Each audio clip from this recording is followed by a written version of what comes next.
2008ஆம் ஆண்டுல அனுராதபுரம் பஸ் நிலையத்துல வந்து ஒரு குண்டுவெடிப்பு சம்பவம் பதிவாகியிருக்கு. ஒரு தற்கொலை குண்டு தாக்குதல் நடத்தப்பட்டிருக்கு. அதுல கொலை செய்யப்பட்ட 20க்கும் அதிகமான நபர்கள்ல மிக முக்கியமான நபர் ஓய்வு பெற்ற மேஜர் ஜெனரல் ஜானக பெரேரா. அவரும் அவருடைய வைஃபும் இன்னும் 20க்கும் அதிகமானவர்கள் அந்த தற்கொலை குண்டு தாக்குதல்ல கொலை செய்யப்பட்டிருக்கிறாங்க. இராணுவத்திலிருந்து ஓய்வு பெற்றதுக்கு பிறகு அரசியலுக்கு வந்திருக்கிற ஒரு நபர். அவரை இலக்கு வச்சு தான் அந்த தாக்குதல் நடத்தப்பட்டிருக்கு. அந்த தாக்குதலுக்கு பின்னால் இருக்கிற நபர்கள்னு சொல்லி பலர் அடையாளம் காணப்பட்டு இதுக்கு முதல்ல 2014-15ஆம் ஆண்டுல சண்முகநாதன் சுதர்ஷன் சொல்லப்பட்ட நபருக்கு வந்து 20 வருஷ சிறை தண்டனையை நீதிமன்றம் அறிவிச்சிருக்கு. இதுல தொடர்பு பட்டிருக்கிறார்னு சொல்லி குற்றம் சாட்டப்பட்டிருக்கிற உமர் ஹத்தாப் சொல்லப்பட்ட நபரும் சிலருக்கு உதவி செய்திருக்கிறார்னு சொல்லி குற்றம் சாட்டப்பட்டு அது நிரூபிக்கப்பட்டதுக்கு பிறகு குற்றவாளி சொல்லி நீதிமன்றம் ஏற்கனவே தீர்ப்பு கொடுத்திருந்தது. இப்போ உமர் ஹத்தாப் வந்து மேன்முறையீடு பதிவு செய்திருக்கிறார். சுப்ரீம் கோர்ட்ல அந்த வழக்கு இன்றைக்கு விசாரணைக்கு எடுத்துக் கொள்ளப்பட்டிருந்தது. ஏற்கனவே அனுராதபுரம் மேல் நீதிமன்றம், அதுக்கு பிறகு மேன்முறையீட்டு நீதிமன்றம், இப்போ சுப்ரீம் கோர்ட்ல வந்து இந்த வழக்கு விசாரிக்கப்பட்ட சந்தர்ப்பத்தில் ஏற்கனவே கொடுக்கப்பட்ட தீர்ப்பு செல்லுபடியாகும். மேன்முறையீட்டு நீதிமன்றத்தில் அந்த தீர்ப்பு உறுதி செய்யப்பட்டிருந்தது. அதுவும் செல்லுபடியாகும். இவருடைய இந்த விளக்கத்தை வந்து ஏற்றுக்கொள்ள முடியாது, எனக்கும் அதுக்கும் இடையில தொடர்பு கிடையாது, எந்த விதத்திலையும் நான் சம்பந்தப்படலை என்ற மாதிரி அவர் வந்து தான் நிரபராதி என்ற மாதிரி குறிப்பிட்டிருந்தாலும் அதை வந்து நம்ப முடியாது என்ற அடிப்படையில் சுப்ரீம் கோர்ட் வந்து அந்த மனுவை நிராகரித்து அவருக்கு கொடுக்கப்பட்டிருக்கிற ஆயுள் தண்டனையை இன்றைக்கு உறுதி செய்திருக்கு.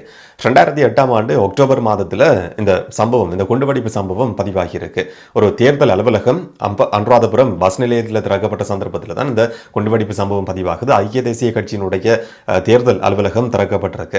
அந்த காலகட்டத்தில் தான் ராணுவத்திலிருந்து ஓய்வு பெற்றதுக்கு பிறகு ஓய்வு பெற்ற மேஜர் ஜெனரல் ஜானக பெரேரா வந்து ரணில் விக்ரமசிங்கவோட ஐக்கிய தேசிய கட்சியில் சேர்ந்து பயணிக்கிறதுக்கு ஆரம்பிச்சிருக்கிறாரு.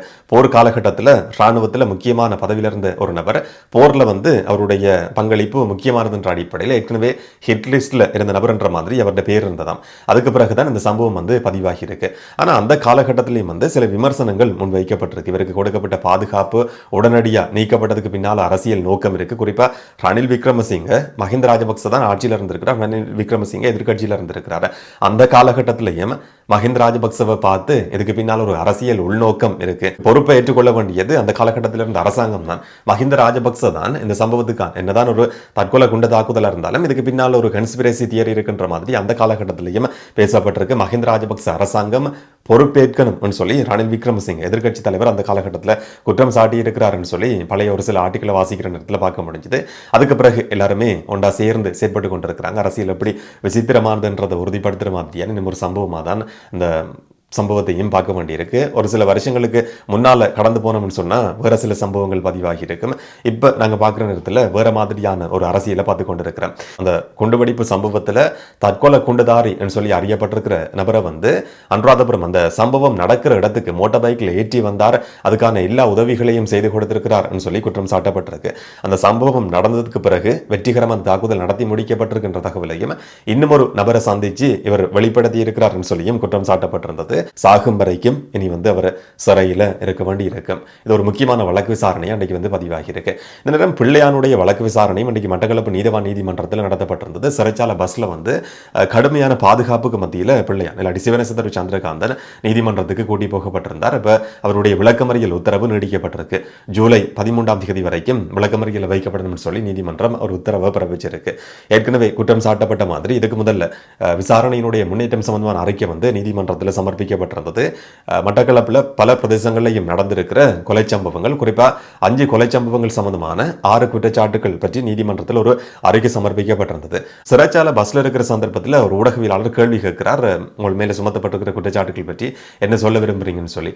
பிள்ளையான் சொல்லி இருந்தார், இது எல்லாமே போலியான குற்றச்சாட்டுகள், ஜனாதிபதி அனுரவினுடைய வாய் மாதிரி தான் என் மேல சுமத்தப்பட்டிருக்கிற குற்றச்சாட்டும் எல்லாமே பொய்யான போலியான குற்றச்சாட்டுகள் தான், இது நம்ப வேண்டிய அவசியம் கிடையாது, உங்களுக்கு எப்படியுமே சந்தோஷமான செய்தி தானே என்ற மாதிரி பிள்ளையான் வந்து ஊடகவியலாளர்களை பார்த்து கேட்டதுக்கு பிறகு அங்கிருந்து போனதை பார்க்க முடிஞ்சுது.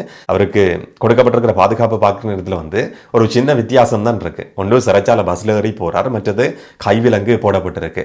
இந்த 2 வித்தியாசத்தையும் தவிர அவருக்கு கொடுக்கப்பட்டிருக்கிற பாதுகாப்புன்றது ஒரு அமைச்சர் இல்லாட்டி முதலமைச்சராக இருந்த காலகட்டத்தில் அவருக்கு எப்படியான பாதுகாப்பு இருந்ததோ அதே மாதிரியான பாதுகாப்பு தான் கிட்டத்தட்ட கொடுக்கப்பட்டிருக்கு. பாதுகாப்பு கடமையில் ஈடுபட்டு கொண்டிருக்கிற சிங்கள இராணுவ உறுப்பினர்கள் வந்து அவர்களோட மனநிலை எப்படி இருக்கும்னு சொல்லியும் இந்த காட்சியை பார்க்குற நேரத்தில் வந்து எனக்கு கொஞ்சம் யோசிக்கிற மாதிரி இருந்தது. நீங்கள் இந்த காட்சியை, இந்த சம்பவத்தை வந்து எப்படி பார்க்குறீங்கன்றதை முடிஞ்சா கமெண்ட்ல சொல்லுங்க. இன்னைக்கு 2 கைது சம்பவங்கள் பதிவாகியிருக்கு. ஒன்று மிஸ்டர் கொத்து கைது செய்யப்பட்டிருக்கிறது. கடந்த ஒரு சில நாட்களாக வந்து சோசியல் மீடியாவில் வைரலாக போய் கொண்டிருந்த வந்தது. மிஸ்டர் கொத்து சொல்லப்படுற அந்த ரெஸ்டாரண்ட் உரிமையாளர் விராஜ் கைது செய்யப்பட்டிருக்கிற சம்பவம், இன்றைக்கு கைது செய்யப்பட்டிருக்கிற சம்பவம் வந்து பெரிய அளவில் பேசப்பட்டிருந்தது. சொன்னால் சோஷியல் மீடியாவில் அவருடைய கடையில் வேலை செய்கிற ஒரு ஊழியர் தாக்கப்பட்ட சம்பவம், அவர் வந்து தலையில் அடிக்கிறது, மோசமாக நடத்துறது, கெட்ட வார்த்தையில் கதைக்கிறதுன்னு சொல்லி ஒரு சிசிடிவி விஷுவல் வந்து சோஷியல் மீடியாவில் வைரல் ஆகியிருந்தது. அதுக்கு பிறகு கடுமையான விமர்சனங்களை அவர் எதிர்நோக்கி இருந்தார். அன்றைக்கு போலீஸுக்கு கூப்பிடப்பட்டிருக்கிறார் விசாரணைக்குன்னு சொல்லி. அதுக்கு பிறகு போலீஸால் கைது செய்யப்பட்டு நீதிமன்றத்தில் முன்னிலைப்படுத்தப்பட்டதும் 5 லட்சம் ரூபாய் பெறுமதியான சரீரப்பணையில் அவருக்கு நீதிமன்றம் பிணை கொடுத்திருக்கு. இதை தவிர அடுத்த வழக்கு விசாரணையில் வந்து அடுத்த கட்டமாக மத்தியஸ்த சபைக்கு இது வந்து மாற்றப்படலாம்னு சொல்லி நீதிமன்றம் அறிவிச்சிருக்கிறதா சொல்லப்படுது. மத்தியஸ்த சபையில் வந்து எப்படியான முடிவுகள் எடுக்கப்படும் என்றதை நாங்கள் பொறுத்திருந்து பார்க்கலாம். கடந்த நாட்களில் வந்து ஒரு அதிகம் பேசப்பட்ட வைரலான விஷயமா வந்து இது மாறி இருந்தது. சிசிடிவி விஷுவல் வெளிவந்ததால இந்த அளவுக்கு அதிகம் பேசப்படுது. ஆனால் பேசப்படாத ஆயிரக்கணக்கான சம்பவங்கள் இப்போ வரைக்கும் நடந்து கொண்டு தான் இருக்கு. முன்னுக்கு நாங்கள் சாப்பிட்டு கொண்டு இருக்கிற அதே சந்தர்ப்பத்தில் பெண்ணுக்கு கிச்சனில் இந்த மாதிரியான சம்பவங்கள் நடக்காதுன்றதுக்கான இந்த விதமான உத்தரவாதமும் கிடையாது. ஆனால் ஒரு நபர் இப்போ சட்டத்தின் பிடியில் வந்து சிக்கியிருக்கிறார்ன்றது உண்மையிலேயே வரவேற்க வேண்டிய ஒரு விஷயம். இன்னைக்கு நடந்திருக்கிற இன்னும் ஒரு கைது என்னன்னு சொன்னால் NLB இல்லாட்டி தேசிய லொத்தர் சபையினுடைய முன்னாள் தலைவர் ஷியாமலா கைது செய்யப்பட்டிருக்கிற சம்பவமும் அதிகம் பேசப்பட்டிருந்தது. அவங்களும் நீதிமன்றத்தில் முன்னிலைப்படுத்தப்பட்டதுக்கு பிறகு கொழும்பு நீதவான் நீதிமன்றத்தில் முன்னிலைப்படுத்தப்பட்டிருக்கிறாங்க. அவங்களுக்கும் பிணை கொடுக்கப்பட்டிருக்கு. 10 லட்சம் ரூபாய் பெறுமதியான 2 சரீரப்பணையில் அவருக்கு பிணை கொடுக்கப்பட்டிருக்கு. அவர் மேலே சுமத்தப்பட்ட குற்றச்சாட்டுன்னு சொன்னால், இதுக்கு முதல்ல இருந்த ஆட்சி காலகட்டத்தில் ரவி கருணாநாயக்க அமைச்சரா பதவி வகிச்ச நேரம் தேசிய லொத்தர் சபையில் வேலை செய்ய வேண்டிய அங்கே ஊழியர்களை இருக்க வேண்டிய 3 பேரை வந்து ரவி கருணாநாயக்கோட ஆஃபீஸுக்கு வேலை செய்யறதுக்குன்னு சொல்லி இவர் அனுப்பி வச்சிருக்கிறாராம். அந்த குற்றச்சாட்டின் அடிப்படையில் இவர் இன்றைக்கு கைது செய்யப்பட்டிருந்தார். இப்போ பிணை கொடுக்கப்பட்டிருந்தாலும் வெளிநாடு போகிறதுக்கு தடை விதிக்கப்பட்டிருக்கு. பாஸ்போர்ட் நீதிமன்றத்தில் ஒப்படைக்கப்படணும்னு சொல்லியும் நீதிமன்றம் ஒரு உத்தரவு பிறப்பிச்சிருக்கு. சாட்சியங்களுக்கு எந்த விதத்திலையும் மிரட்டல் விடுக்கக்கூடாது, அச்சுறுத்தல் விடுக்கக்கூடாதுன்னு சொல்லியும் நீதிமன்றத்தினுடைய உத்தரவில் வந்து குறிப்பிடப்பட்டிருந்ததை பார்க்க முடிஞ்சது. கடந்த ஆட்சி காலகட்டங்களில் அரச நிறுவனங்களில் வேலை செய்கிற நபர்கள் வந்து இந்த மாதிரி அரசியல்வாதிகள் ஆஃபீஸில் வேலை செய்யறதுக்காக அமர்த்தப்பட்ட எத்தனையோ சம்பவங்கள் பதிவாகியிருக்கு. அதில் இன்னும் ஒரு சம்பவமாக தான் இந்த சம்பவமும் இன்னைக்கு நீதிமன்ற வழக்கு விசாரணை வரைக்கும் நடந்திருக்கு. அடுத்த கட்ட விசாரணைகளில் என்ன நடக்கும், அப்படியான தீர்ப்புகள் கிடைக்கும்ன்றதை நாங்கள் பொறுத்திருந்து பார்க்கலாம். இந்த நேரம் இன்றைக்கு அரசாங்கத்தினுடைய பேச்சாளர் அமைச்சர் நலிந்த ஜாதிசெட்ட வந்து சாலை விவகாரம் சம்பந்தமாக திரும்பவும் கேள்வி கேட்கப்பட்டிருந்தது.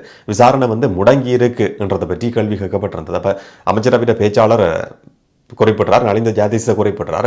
சலை வந்து இப்போ தடுப்பு காவலில் இருந்து தேசிய வைத்தியசாலையில் அனுமதிக்கப்பட்டிருந்தாலும் அவர் சம்பந்தமான விசாரணைகள் வந்து தீவிரமாக துரிதமாக முன்னெடுக்கப்பட்டு வருது. அந்த விசாரணைகள் முடங்கவே இல்லை. அவர் ஹாஸ்பிட்டலில் இருக்கிறார்ன்றதுக்காக விசாரணைகள் வந்து நிப்பாட்டப்படலை. விசாரணைகள் தீவிரமாக தான் நடந்து கொண்டு இருக்கு.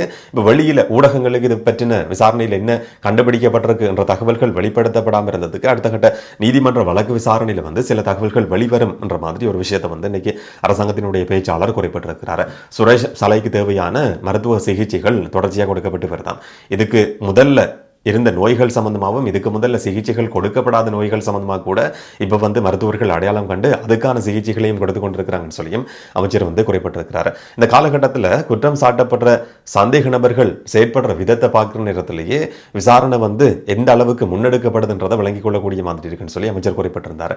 இப்போ எதிர்கட்சியில் இருக்கிற அரசியல்வாதிகள் துள்ளி கொதிக்கிறது, இல்லாட்டி குற்றம் சாட்டப்பட்டிருக்கிற நபர் வந்து உண்ணாவிரத போராட்டம் இல்லாட்டி என்னால் சாப்பிட முடியாதுன்னு சொல்லி அறிவிச்சிருக்கிறத பொறுத்த வரைக்கும் விசாரணை வந்து துரிதமாக முன்னெடுக்கப்படுது என்றதான் அதனுடைய அர்த்தம் என்ற மாதிரி அமைச்சர் வந்து இன்னைக்கு சொல்லியிருந்ததையும் பார்க்க முடிஞ்சது. குற்றம் சாட்டப்பட்ட சந்தேக நபர்கள் விசாரணை செய்கிற அதிகாரிகளை தெரிவு செய்கிற மாதிரியான அப்படி ஒரு கோரிக்கையை முன்வைக்கிற மாதிரியான காலமாக இது மாறி இருக்கான். இப்போ எதிர்கட்சி அரசியல்வாதிகள் சொல்றது என்னன்னு சொன்னால், லஞ்ச ஊழல் விசாரணை ஆணைக்குழுவில் இவர் இருக்கக்கூடாது, சட்டமாதிபர் திணைக்களத்தில் அவர் இருக்கக்கூடாது, சிஐடியில் வந்து இவர் இருக்கக்கூடாதுன்ற மாதிரியான சில விஷயங்கள் வந்து அதிகம் பேசப்பட்டு வருது. இதுக்கு முதல்ல எல்லாம் இந்த மாதிரி இருந்ததே கிடையாது. இப்போ குற்றம் சாட்டப்பட்ட சந்தேக நபர்களே இந்த விசாரணை அதிகாரி தனக்கு வேணும்னு சொல்லி கேட்கிற மாதிரி ஒரு நிலைமை உருவாகி இருக்கு. இவர்கள் கேட்கிறாங்கன்றதுக்காக விசாரணை அதிகாரிகள் வந்து மாற்றப்பட போறது கிடையாதுன்னு சொல்லி இன்னைக்கு உறுதியா தெளிவா அரசாங்கத்தினுடைய பேச்சாளர் வந்து அறிவிச்சிருக்கிறார். இந்த நாட்களில் வந்து ஷானி அபிஷேகரை மாற்றப்படணும் என்ற மாதிரியா இருக்கலாம், இல்லாட்டி லஞ்ச ஊழல் விசாரணை ஆணைக்குழுவினுடைய தலைவர் பணிப்பாளர் மாற்றப்படணும் என்ற மாதிரியான கோரிக்கைகளும் தொடர்ச்சியாக முன்வைக்கப்பட்டு வருது. அரசாங்கம் தெளிவாக குறிப்பிட்டிருக்கு, இந்த மாதிரியான அதிகாரிகள் கடைசி வரைக்கும் மாற்றப்பட போறது கிடையாது. சந்தேக நபர்கள் விசாரணை செய்கிற அதிகாரிகளை மாற்றதுக்கு இவர் தான் வேணும் அவர் தான் வேணும்னு சொல்லி கேட்கிற முன்னெடுக்கிறதுக்கான எந்த விதமான தகுதியும் கிடையாது என்றதை இன்னைக்கு திரும்ப ஒரு தடவை வந்து அரசாங்கம் தெளிவாக வெளிப்படையாக அறிவிச்சிருக்கு. கோட்டாபய ராஜபக்சவினுடைய நிலைப்பாடும் அதுதான். ஷானி அபிஷேகர் விசாரணைக்குன்னு சொன்னால் என்னால் வர முடியாது என்ற மாதிரியான ஒரு நிலைப்பாட்டில் கோட்டாபய ராஜபக்சவும் இருந்து கொண்டிருக்கிறார். அரசாங்கத்தினுடைய பதில் தெளிவாக சொல்லப்பட்டிருக்கு. விசாரணை அதிகாரிகள் மாற்றப்பட போகிறது கிடையாதுன்றது. எதிர்வரும் நாட்களில் இந்த விசாரணைகள் எப்படி முன்னெடுக்கப்படும், விசாரணையில் என்ன மாதிரியான தகவல்கள் தெரிய வரும்ன்றதை நாங்கள் பொறுத்திருந்து பார்க்கலாம். இந்த சம்பவங்கள் சம்பந்தமாக நீங்கள் என்ன நினைக்கிறீங்கன்றதை கமெண்ட்டில் சொல்லுங்கள். நாளைக்கு நாங்கள் இன்னும் ஒரு வீடியோவில் சந்திக்கலாம். வணக்கம்.